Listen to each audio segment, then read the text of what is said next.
On reprend Bezrat Hashem, le Pardes. On avait terminé la dernière fois Ner Hashem, et on va essayer Bezrat Hashem aujourd'hui de terminer la lettre Nun. Alors on va commencer avec un mot qui se lit Nerd, mais qui en fin de compte dans les langues occidentales est passé comme étant le nar, N-A-R-D. C'est ce que c'est le nar, c'est une espèce odoriférante qu'on trouve dans Shirachirim et dans d'autres textes. Il se trouve que il y a un Zohar dans Parashat Haremot qui va expliquer un de ces versets compliqués du Shirachirim et qui dit Ad, et c'est dans le Cantique des Cantiques, c'est en 1.12, Ad she'amelech bimsibo nirdi natan reho. Jusqu'à ce que le roi, alors Ad she'amelech, alors bemesibo, c'est pas facile. Normalement, ça vient de les asev. Les asev, ça veut dire là où c'est pas facile. En général, alors Even Ezra il dit que ça correspond à quelque chose qui est rond, d'accord, quelque chose qui est rond. Alors en général, c'est traduit comme étant son divan. Hachameler bemesibo. Mais en fin de compte, c'est là où le roi il règne, d'accord, ou quand le roi il est autour de sa table. Nirdi, donc mon art, à la forme personnelle, Natan Recho a donné son odeur, Shuraki, et Kan, qui est plus poétique, il a exhalé son arôme. D'accord? Alors, c'est pas facile de comprendre ce verset, d'ailleurs, comme de tous les versets de Shirachirim. Rashi, il a une explication pas direct. Il dit que justement, alors que le roi il était au mont Sinaï pour nous donner la Torah, nous on a exhalé notre mauvaise odeur en faisant la faute du veau d'or, comme si le pasouk il avait parlé de façon inversée, d'accord? Ça veut dire j'ai dégagé mon odeur, c'est-à-dire j'ai dégagé ma mauvaise odeur. Il se trouve que ce texte-là, hein, le Ramak il a déjà repris dans Sharmaout Vanaga. Au chapitre 17, et c'est un texte assez important pour comprendre comment ça fonctionne, cette notion de nerfs et là-bas des sirot dans Maoud Vanaga au chapitre 17. Bref, c'est par rapport à Yesod, c'est pas la peine d'aller plus loin aujourd'hui. Alors, Nasso.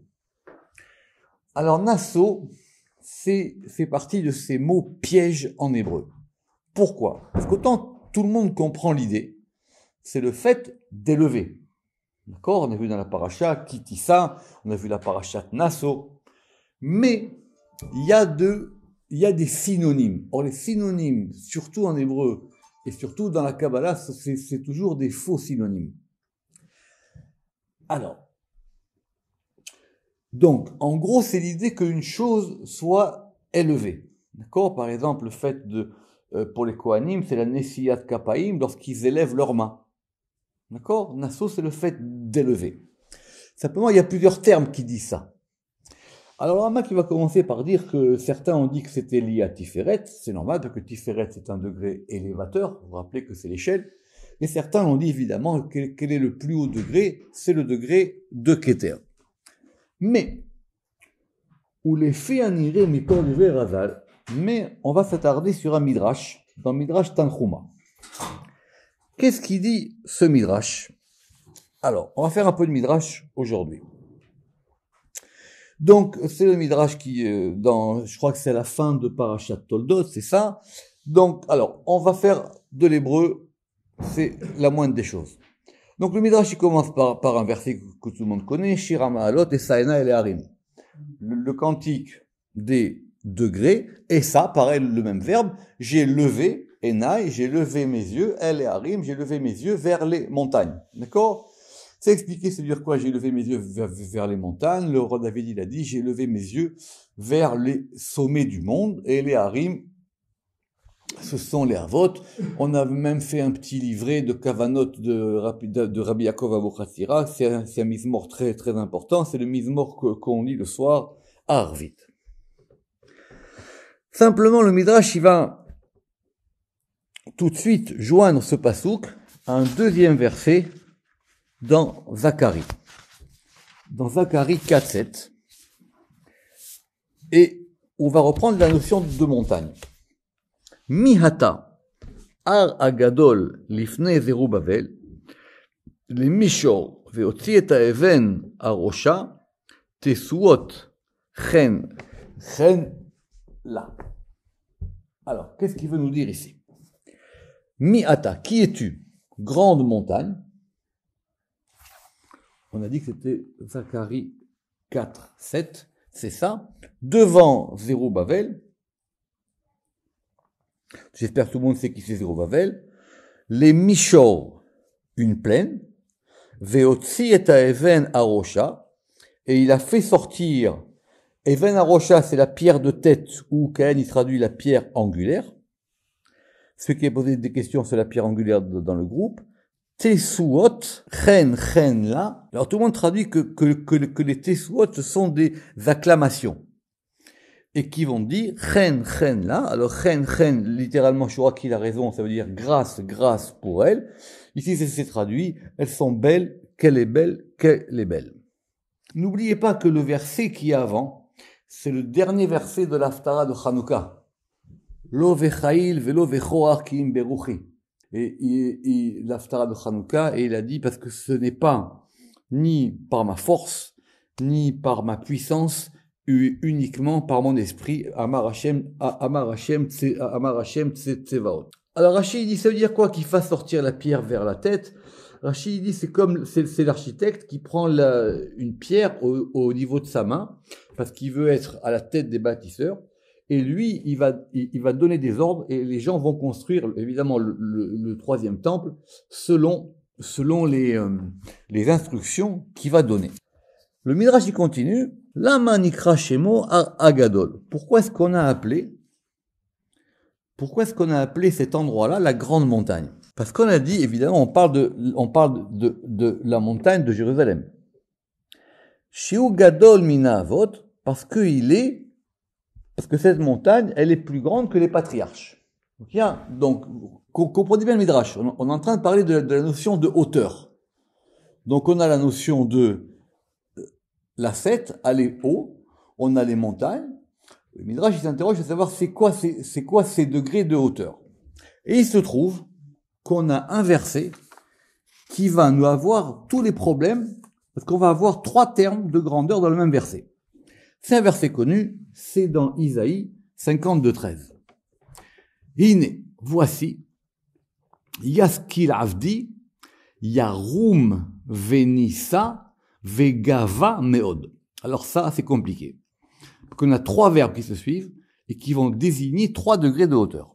Alors ce verset, il est connu, il est dans Isaïe, je vous ai dit, il est en 52:13, il faut avoir des psukim dans la main. Alors, voici. Alors, Yaskil Avdi, je ne sais pas pourquoi, tout le monde a traduit le fait de l'Yaskil comme étant le fait de prospérer.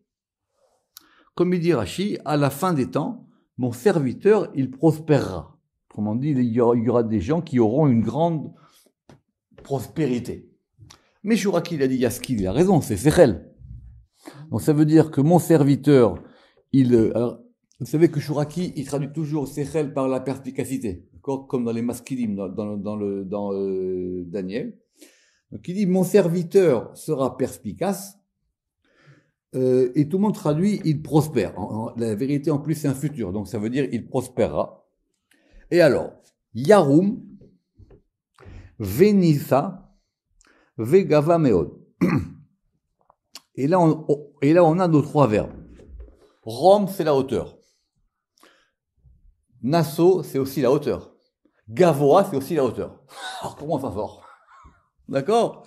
Yarum, Venissa, Vegava, Meod. Beaucoup. Alors, Khan, il traduit, il s'élève, il grandit, et il est placé très haut. Shuraki traduit, il se transcende, il s'exalte, et il se hausse fort. D'accord? Mais le Midrash il dit, Yarum, c'est Avraham, Nasso, c'est Yitzhak, Gavoa, c'est Yaakov. Donc, il faut se méfier des synonymes. Il faut donc se méfier des synonymes.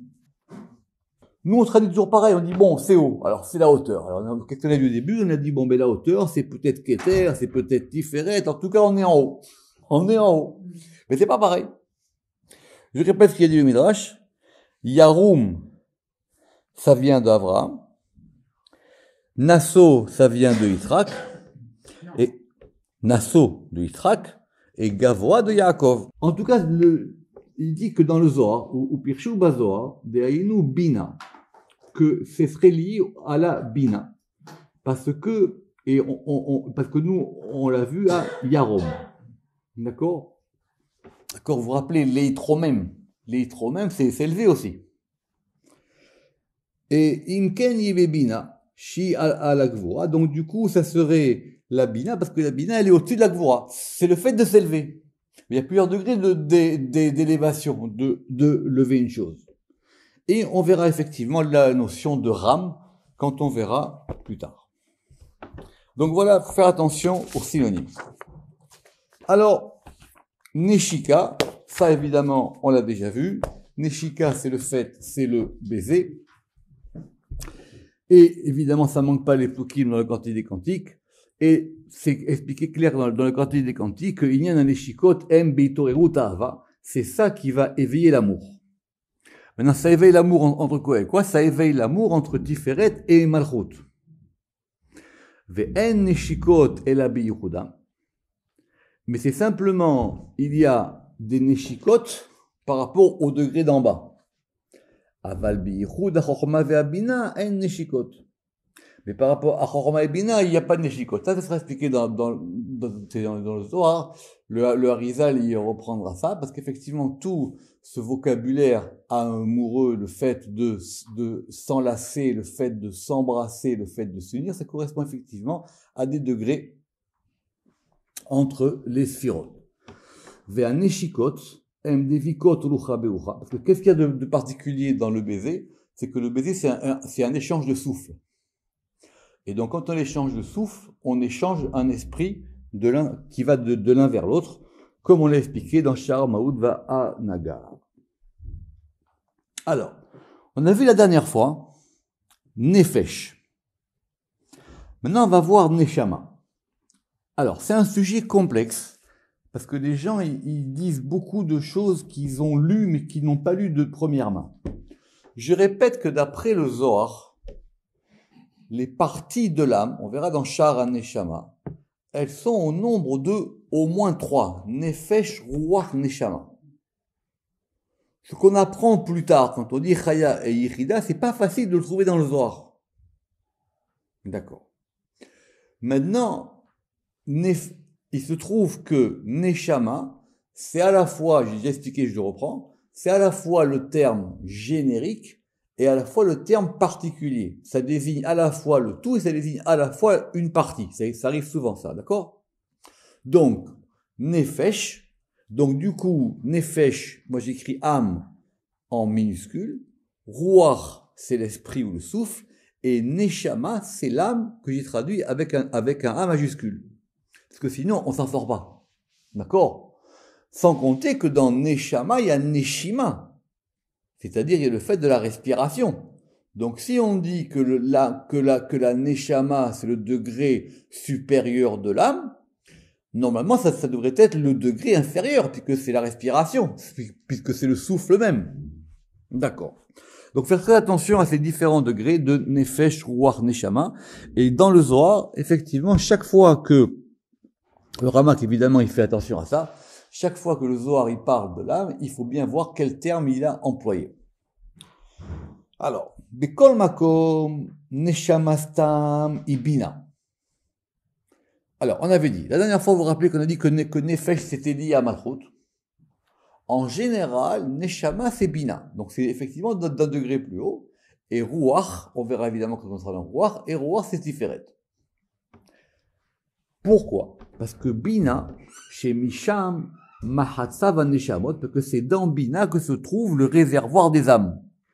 C'est le niveau des âmes, il est dans Bina. Comme on nous l'expliquerons dans Shara Neshama, c'est cette porte qu'il y a à la fin du Pardes. Maintenant, à propos de Shabbat, on a vu qu'il y avait une notion de Nefesh Yetira. Et il y avait aussi une notion de Neshama Yetira. C'est pas pareil. D'accord? C'est pas pareil. Alors, n'oubliez pas que, peut-être qu'on l'avait déjà dit, quelle est la raison pour laquelle on fait les Bessamim? Alors, les Bessamim, je vous rappelle que d'après la Gemara même, et d'après le Zohar, il faut faire 2 fois les Bessamim. Le vendredi soir et le samedi soir. D'accord? Toute la fameuse histoire de Rabbi Shimon, quand il sort de la grotte, et il voit quelqu'un qui a... Vous vous rappelez cette histoire? Il voit quelqu'un, il lui a dit, tu as de la myrte pour sentir, il dit, c'est pourquoi? Il lui dit, c'est pour Shabbat. J'espère que tout le monde connaît cette histoire. Très bien. Donc c'était pour Shabbat, c'était pour vendredi soir. C'est pas pour moi, c'est Shabbat. De là, le père du Chida, Rabbi Abraham Azoulay, il ramène dans son livre Chesed l'Avraham qu'il faut avoir les mêmes Bessamim le vendredi soir que le samedi soir.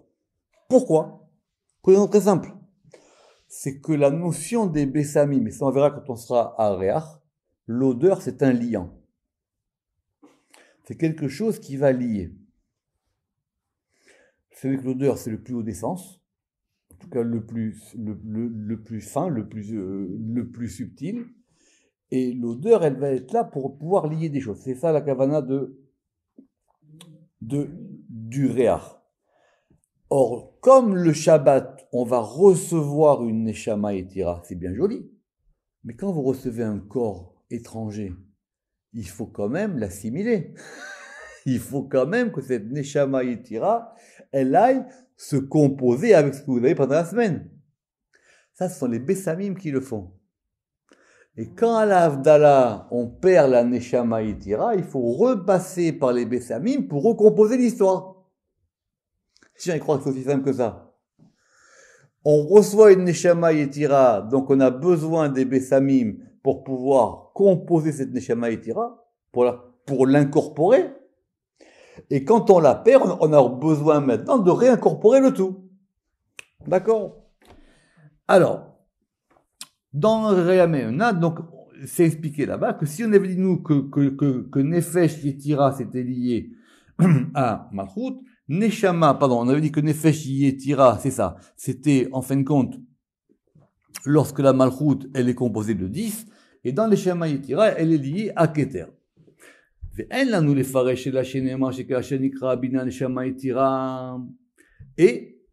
il dit effectivement que lorsqu'on dit que la Bina, elle va s'appeler Neshama Yetira, ça veut dire qu'on a un aspect en plus, Yatir, c'est en plus, c'est pour ça qu'on traduit comme étant supplémentaire.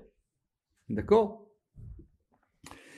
Et donc ça veut dire que lorsqu'elle va s'unir avec Rochma et Keter. Et donc de ce point de vue-là, on comprendra que Neshama Yetira c'est Keter.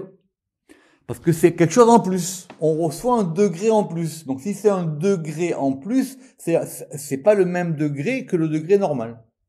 D'accord? En gros, c'est que on va avoir une partie en plus. D'accord? Mais cette partie en plus, elle est finalement très, très relative. Parce qu'elle va dépendre de la personne, elle va dépendre de ce que vous avez fait pendant la semaine, et elle va dépendre de là où vous en êtes. D'accord? Juste pour la petite histoire, mon frère il a rappelé dans un cours, mais c'est une vieille histoire. Vous connaissez l'histoire des Chassidim? Ils ont été voir le Rebbe et ils ont dit, dis-moi Rebbe, Shabbat c'est bien beau, mais si on s'arrête de travailler pendant la semaine, si on fait le tchoulen, si on fait tout, etc., quelle différence il y a? Quelle différence il y a? Quelle différence? Shabbat, pourquoi on fait Shabbat? Parce que nous, on s'arrête de travailler, on va faire, on dit très bien, admettons qu'on fasse tout ça un mercredi. Ouais. Très bien. C'est qu'est-ce alors il a dit, allez-y, essayez. Donc de là, on voit que c'est pas facile, ça dépend de la personne de savoir ce qu'elle va ressentir en plus. indépendamment du fait que, quoi ce que vous dire, c'est vrai, je m'habille, je me change, je vais au mikvé, tout ce que vous voulez, etc., etc., etc. Mais concrètement, est-ce que je sens vraiment quelque chose de particulier ou pas? C'est une bonne question. D'accord? Alors, Nécher. Nécher, c'est très important. Pourquoi? Parce que Nécher, évidemment, c'est l'aigle, mais l'aigle est un animal très particulier. N'oubliez pas que c'est l'un des 4 animaux de la Merkava. D'accord? Rappelez-vous de ça. D'accord. Donc déjà, quand on parle des animaux, il faut faire attention. Et rappelez-vous que quand même, la Merkava, pour ceux qui veulent rigoler, sur 3 animaux, il y en a 2 pas cachers. Il y en a 2, pardon? Il y en a 2 pas cachers. Ah oui. Le lion et l'aigle. Oui. C'est déjà mangé du lion? Non. D'accord, c'est déjà mangé de l'aigle? Non. Mais c'est là. Donc ça veut dire que c'est pas parce qu'un animal est cachère ou pas cachère qu'il ne peut pas représenter quelque chose de plus grand. כל המפרשים וקצת ממאמרי הזוהר מסכימים כי פני נשר הם במלכות.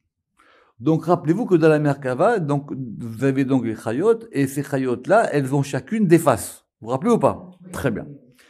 Alors, évidemment, tout le monde n'est pas d'accord sur quelles que sont les faces. Parce que c'est pas aussi simple que ça. Alors en général, on dit que quoi? On dit que Péné Adam, c'est Tiferet, Péné Shor, c'est Gvura, Péné Arié, c'est Chesed, et Péné Necher, c'est Malchut. Omnam, Bat Tikkunim, mais dans les Tikkunim, Bemekomot Rabim, dans de nombreux endroits, Pirshu Efer, c'est expliquer l'inverse, que Necher, c'est Tiferet. Et c'est plus logique. Parce que le Necher, c'est un animal qui permet justement de faire la jonction. C'est pas la Malchut, c'est Tiferet, c'est un degré qui monte et qui descend. Vechen Pirshu Bazoar Beparashat Yitro. Et d'ailleurs, on a un verset sur lequel tout le monde passe un peu vite, parce que Dieu dit, quand je vous ai fait sortir d'Égypte, qu'est-ce qui a marqué? Vaessa etrem al kanfen sharim. On revient sur le même terme de Vaessa, et je vous ai porté sur les ailes des aigles. D'accord? Et donc, ça veut dire quoi? Si on dit Vaessa etrem al kanfen sharim, donc c'est bien Tiferet, parce que c'est Dieu qui parle. Et c'est expliqué aussi d'un fameux verset dans Michelet, que le roi Salomon, il va parler des différents chemins. D'ailleurs, la Gemara, elle se servira de ça pour parler de c'est quoi un mariage, de c'est quoi une ketouba. Derech Nesher Bashamaim. Pardon, Derech Han Nesher Bashamaim. Alors, c'est un verset très complexe, parce que la vérité, on comprend pas. C'est quoi Derech HaNeshir Bashamaim? La voix de l'aigle dans les cieux. Vous voyez une voix, vous? Vous voyez rien du tout. Je veux bien, moi, voir la voix du bœuf quand il passe sur la terre. Je veux bien, à la limite, peut-être voir la voix d'un poisson quand il va frayer dans l'eau. Mais Derech HaNeshir Bashamaim, on voit rien. Vous voyez rien qui indique que l'aigle, il suit une voix. Vous le voyez voler. Vous ne voyez pas qu'il y a un derech. C'est important cette notion de derech. Ce sera une grande question dans le Zohar. Mais la reine n'ira là nous. Et donc c'est pour ça que nous, il nous semble, qui Nesher Leolam Bamalchut, qu'on peut quand même considérer que Nesher soit lié à Malchut. Omnam. Toutefois, il ne s'agit pas de n'importe quel degré de Malchut. Omnam. Nikret à Malchut Nesher. La Malchut, elle s'appelle Nesher. Biyota omedet le mahala. Lorsqu'elle est en haut. Bim koma, à sa place. Kodem akitroug, avant l'accusation. C'est quoi cette histoire? C'était, vous vous rappelez, avant quoi? Avant l'histoire du soleil et de la lune. Voir Sharmiyut Yareach. Normalement, la Malchut, elle n'est pas en bas. La Malchut, c'est pas sa place en bas. La place minimum de la Malchut, c'est cette face à face avec Keter. Quelle est la 10e séphira normalement? C'est Yesod. C'est normal, c'est le fondement. Le fait que Malchut soit en bas, c'est pas bien. La preuve, c'est que justement, à chaque fois, nous, ce qu'on veut, c'est la faire remonter. Évidemment, c'est pas sa place. D'accord, ça c'est un grand principe dans le Ramak. Et c'est pour ça qu'on a dit la voix du Nécher dans les cieux. Ou Pirchou. Et on a expliqué. Makom un Nécher. C'est quoi la place de l'aigle? Afalpi il est matal aretz. Bien que l'aigle, on le trouve sur terre. Mais c'est où sa place? C'est dans les cieux. Aval mekoma bashamaim. Ou bazibiru batikunim. Et c'est pour ça qu'on a expliqué dans les tikunim qui mitsa la tiferet, que c'est uniquement par rapport à Tiferet que la malchoute elle s'appelle Nécher. D'accord? Je ne sais pas si vous avez vu des reportages sur les aigles, la vision de l'aigle. D'accord? Rappelez-vous que dans le Zohar il raconte que qui c'est qu'il y avait un aigle qui le servait? Le roi Salomon. Le roi Salomon, il avait un aigle et tous les matins, l'aigle, il venait le prendre et il lui a dit, amène-moi faire un tour. Promener. Et une fois, il a dit à l'aigle, je veux que tu m'amènes voir les deux spéciaux là-bas, Aza et machin, et il a dit, je veux aller les voir là-bas. Donc, l'aigle, il était au service du roi Salomon. Et c'est comme ça qu'on l'a appris du verset, Derech Anesher Bashamaim, le Derech Anesher Bashamaim. Pourquoi? On va voir après, parce qu'il y a une différence entre Derech et Netiv. C'est-à-dire que tout le monde sait ça. Ou bien à Komacher, et dans notre endroit c'est marqué, qui inekret Nesher, que la malchoute elle s'appelle Nesher, misitra de Kursaya, du côté du trône céleste. Shia Bria, qui est la Bria. Oui ou non? Pourquoi? Parce que vous avez Atzilut, Bria, Yetzira et Asiya. Et la Bria, c'est ce qu'on appelle le monde du trône. Or, c'est quoi le trône? C'est le monde de la Malchout.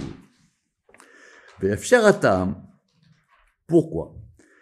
Il est possible que la raison en soit que le jour du Shabbat, qui bat Shabbatot, Shua Yesod, Mitlabeshim Babria, ces degrés-là, ils vont s'habiller dans la Bria. Et alors, elle s'appelle Nesher du côté de Tiferet. Simplement, dans le Zohar, il y a un autre endroit où il y a marqué que c'est la Bina qui s'appelle Nesher. Simplement, c'est pas n'importe quel aigle. C'est un Nesher Agadol Baal Knafaim, comme c'est marqué dans le prophète, le grand aigle qui a des ailes. Et on a une occurrence de Nesher dans Devarim, Chazakubaro 11. Effectivement, c'est 32-11. Que Nesher Yair Kino al Gozalav, Yerachef Yifros Kenafav, Yikaheu, Yisaeu Alevrato. Alors, c'est Dieu lui-même qui compare un aigle. Alors, comme un aigle, Yair Kino, il éveille son nid. Ça veut dire quoi, Yair Kino? C'est une bonne question. Parce que d'accord, les Aïr, ça veut dire que... alors Rachid dit que il va frapper avec l'aile sur le nid pour éveiller les oisillons. D'accord? Alors, Al-Gozalav sur ses oisillons, Yerachef, et il plane sur ses petits, Yifros Kenafav, il va étendre ses ailes, Yikacheu, il le prend, Yisaeu à l'Evrato, et il va le porter. Evrato, c'est littéralement son membre, mais c'est bien traduit, ça s'appelle sur son envergure, comme l'envergure dans l'aviation. D'accord? Il va le prendre sur cet élément-là. Et donc, il a des ailes, et c'est quoi les ailes? Ce sont les Knafaim, donc il y a 6 ailes qui correspondent aux Sphirot. Donc ça serait lié effectivement à ce degré de la Bina, que c'est la Bina qui est quelque part cet oiseau protecteur, et c'est cet oiseau qui prend les éléments. Alors, on l'a vu plusieurs fois, mais il faut revenir là-dessus, il y a une différence fondamentale entre Derech et Netiv. D'accord? On a passé assez de temps là-dessus. Alors, c'est un Zohar très important. Il y a Derech, c'est une voie. D'accord? Une voie, c'est un endroit qui est tracé. C'est un endroit qui est tracé et que tout le monde connaît et que tout le monde prend. D'accord? L'avenue des Champs-Élysées, tout le monde sait ce que c'est. Très bien. Vous voulez aller de Concorde à Charles de Gaulle, vous prenez l'avenue des Champs-Élysées. Ça s'appelle une voie. Quels sont ceux qui ont, mais ça, on va pas refaire derrière, quels sont ceux qui ont établi des voies dans le monde? Ce sont des gens qui sont des constructeurs, des fondateurs. Ils ont fait une voie. Et une fois qu'ils sont plus là, eh ben la voie, elle reste là. Nétive, c'est plus subtil. Nétive, dit le Zohar, c'est nous ce qu'on avait traduit comme étant un chemin. Ça, c'est quelques gens particuliers qui les connaissent. D'accord? La preuve, nos fameuses Netivot Rochma de Sefer Yetzira. Les Netivot Rochma, ce sont des chemins. D'accord? Et il y a encore un troisième degré qu'on verra qui s'appelle le Jvil. On a parlé de ça assez longuement. La question dans la question, c'est que pour que ce soit une chose devienne un derer, il faut d'abord qu'elle était d'abord un Netiv. D'accord? Que le Zohar, il dit que, par exemple, les Avot, ils ont créé des voies. Abraham, il a créé la voie de la générosité. C'est quoi? Ça veut dire que n'importe quelle personne dans le monde, croyant ou pas croyant, il sait que la générosité, c'est quelque chose de bien. Qui c'est qui a fondé cette voie? C'est Abraham. Mais quand Abraham, il a commencé à creuser cette route, il était seul. Donc pour lui, c'était un Nétiv. D'accord? Ok. Deuxième question dans la question, puisque maintenant quand même vous êtes un peu avancé. Quand on parle des Netivot Rochma dans Sefer Yetzira, c'est quoi un Nétiv? C'est un chemin. Maintenant le chemin, il va d'où à où? D'accord? C'est pour ça qu'on a une porte qui s'appelle Shara Netivot. Le chemin, il va d'où à où? Le chemin, il va d'un point à un autre point. Donc c'est pour ça qu'on a dit que les 32 Netivot Rochma correspondaient à quoi? Aux 32 noms de Elohim de Maaseh Bereshit. Et donc le Ramak dit effectivement nous avons consacré une porte à ce sujet qui s'appelle Shara Netivot et que les Netivot elles sont au nombre de 32 et elles sont de Rorba. Évidemment 32 s'élèvent. Hein. Et on va les appeler, d'après ce qui a marqué dans le Sefer Yetzira, Netivot Peliot, des sentiers prodigieux. Les fiches aiment la mode parce que ce sont des degrés cachés. Et que Peliot, ça vient de Milachon mouflé. Mouflé, ça veut dire quelque chose qui est prodigieux, quelque chose qui est même sublime en hébreu moderne. Ou mechoussé, et quelque chose en même temps qui est caché. Et tout ça a déjà été expliqué dans la porte en question, Ranou Becher Aniska. Vea netivot, et les netivot, c'est une manière d'exprimer des tsinorot. C'est quoi les tsinorot? Ce sont des conduits. Rappelez-vous qu'on a une porte qui s'appelle Shara Tsinorot. C'est quoi un conduit? C'est pareil. C'est un élément qui permet d'aller d'un point A à un point B. Donc quand on parle des netivot rochma, le Ramak qui pose la question là-bas dans Shara Netivot, c'est quoi? Est-ce que ce sont des chemins qui mènent à la rochma ou des chemins qui sortent de rochma? La vérité, c'est les deux. Mais quand on dit les netivot, ça veut dire que ce sont quelques individus particuliers dans le monde qui sont capables de trouver ces chemins-là. Et ces chemins-là, il n'y en a pas qu'un, il y en a plusieurs. Le Zohar là-bas, il a dit que les drachim, il n'y en a que 3. Il y a le derer d'Abraham, d'Yitzhak ou de Yaakov. Il n'y en a pas d'autres. Mais les netivot, il y en a plus. D'accord? Et ve'etzem achorma. Et donc maintenant, la substance de chorma en elle-même, c'est expliqué dans le Raya Memna. Chez où Anativa Gavoa Mikolam. Et on revient, vous voyez, on voit encore cette expression. Le Gavoa, c'est le plus haut sentier. À Kolel Mikulam, qui contient tout. Et à ce propos, Job, il a dit, Nativ lo yadou ait. C'est un synonyme de l'aigle. À tel point que des fois c'est traduit comme étant un autre animal qui ressemble à l'aigle. Netiv lo yadou ait. Justement, ça veut dire que même l'aigle, il ne connaît pas ce chemin-là. Un oiseau de proie. Ouais, un faucon, ouais.